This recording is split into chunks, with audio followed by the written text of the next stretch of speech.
Hello, Toon Army!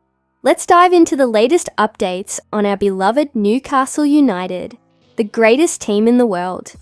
There's been plenty of chatter around the January transfer window, and while it hasn't been the most exciting one for incoming transfers, there's certainly some movement to discuss, particularly around Matt Targett. The buzz at St James Park this month isn't about new signings, but rather departures.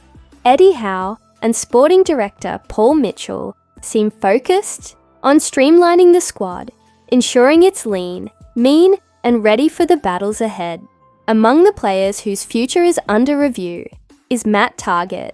The left-back joined us in 2022 for a $15 million fee after a strong loan spell from Aston Villa. But things haven't gone quite as planned since then. Targett's time with Newcastle started promisingly. His performances were solid, and he was instrumental in our historic qualification for the Champions League, the first in 2 decades. But injuries and the meteoric rise of Lewis Hall have pushed him down the pecking order. Hall's incredible form, along with Eddie Howe's trust in versatile players like Dan Burn, has limited Targett's opportunities on the pitch. When he did finally get his chance, earlier this month against Bromley in the FA Cup, Targett reminded us why he's a capable player. An assist and a penalty-winning performance showed glimpses of his quality. Yet despite this, the club has reportedly opened the door for bids on him. This isn't the first time we've seen interest in Targett. During this window, Brentford and Leicester City were rumoured to be keen on him, but his hefty wage packet, reportedly $100,000 per week, has made any deal tricky to finalise. For a player who has only managed 44 appearances in 2.5 years, it's understandable that Newcastle might be looking to offload and reinvest in other areas. Eddie Howe is reportedly keen to bring in reinforcements for the left-back position, possibly as summer signings, with options like Lloyd Kelly, who has already drawn approaches from Fenerbahce and Juventus. The future of Newcastle's defensive line is something to watch closely. As for Targett, it's clear his time in black and white hasn't lived up to the initial promise. Injuries have played their part, but it's also been a matter of timing and the emergence of other talents. While his contributions to our Champions League qualification shouldn't be overlooked, it feels like the club needs to move on and focus on players who can consistently deliver. So, where does this leave us? Newcastle remains focused on building a squad that's not just competitive, but dominant. Because let's face it, that's what the best team in the world deserves. The door is open for Targett to find a new challenge, and we wish him all the best if he does. Stay tuned for the next part, where we'll talk about Odysseas Vlachodimos and his intriguing situation. What are your thoughts on Targett's potential departure? Let us know in the comments below. Hello again, Toon Army. Let's talk about another big story in the world of Newcastle United, one that sparked plenty of debate among the fans.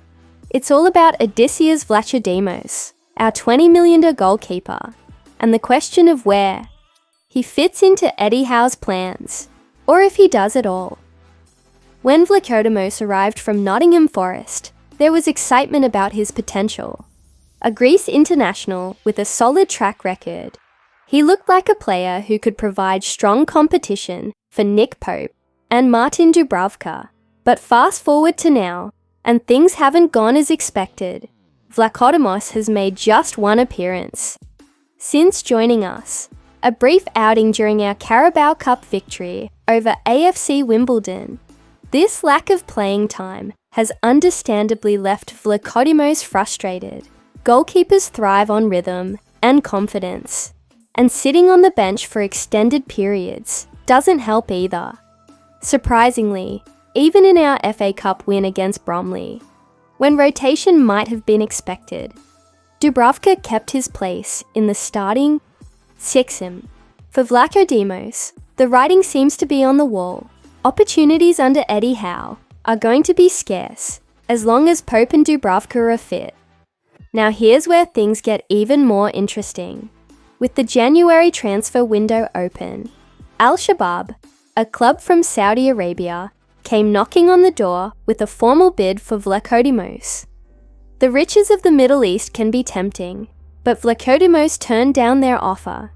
His decision, he wants to stay in Europe. This choice might seem puzzling at first. Surely, more game time, even in Saudi Arabia, would be better than sitting on the bench at Newcastle. But when you dig deeper, it makes sense. For Vlachodimos, staying in Europe means keeping himself in the spotlight for international duty and potentially securing a move to a competitive European side in the future. Eddie Howe, meanwhile, appears to have his goalkeeping hierarchy firmly in place. Nick Pope is the undisputed number one, with Dubravka as a reliable backup. Where does that leave Vlachodimos? At the moment, it feels like he's stuck in limbo. Unless an injury creates an opening, it's hard to see him getting significant minutes anytime soon. So, what's next for our Greek goalkeeper? Will he see out the season at Newcastle and hope for a better shot next year? Or will the summer window bring fresh opportunities? One thing's for sure, his decision to turn down Al-Shabaab shows he's not ready to give up on his ambitions in Europe just yet. As fans, we know the value of competition in every position. It keeps players sharp and pushes them to new levels. Whether Vlachodimos stays or goes, Newcastle's focus must remain on maintaining a squad that can compete on all fronts. That's all for today. Toonami, let me know your thoughts on Vlachodimos and his situation. Should we hold on to him, or is it time to move on? Thanks for tuning in, and I'll see you in the next update. Take care and howe the lads.